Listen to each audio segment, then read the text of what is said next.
এক গরিব পরিবার রমজান মাসে নিজেদের সাধ্যমতো দান করার সিদ্ধান্ত নেয়।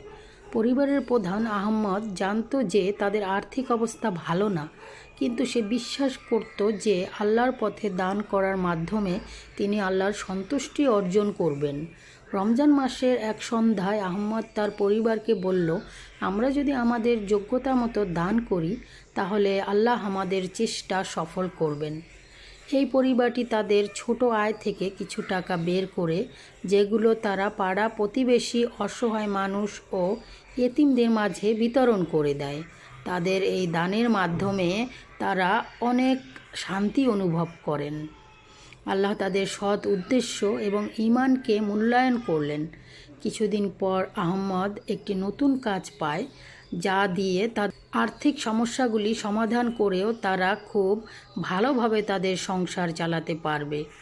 সে বুঝতে পারে যে আল্লাহর পথে দান ও সহানুভূতি প্রদর্শন করার মাধ্যমে তার জীবনের এই বিশেষ পরিবর্তন এসেছে। এই গল্পটি থেকে আমাদের শেখায় যে দান শুধু আর্থিক সাহায্য নয়, বরং এটি বিশ্বাস, ঈমান এবং আল্লাহর প্রতি আস্থা প্রকাশের একটি মাধ্যম।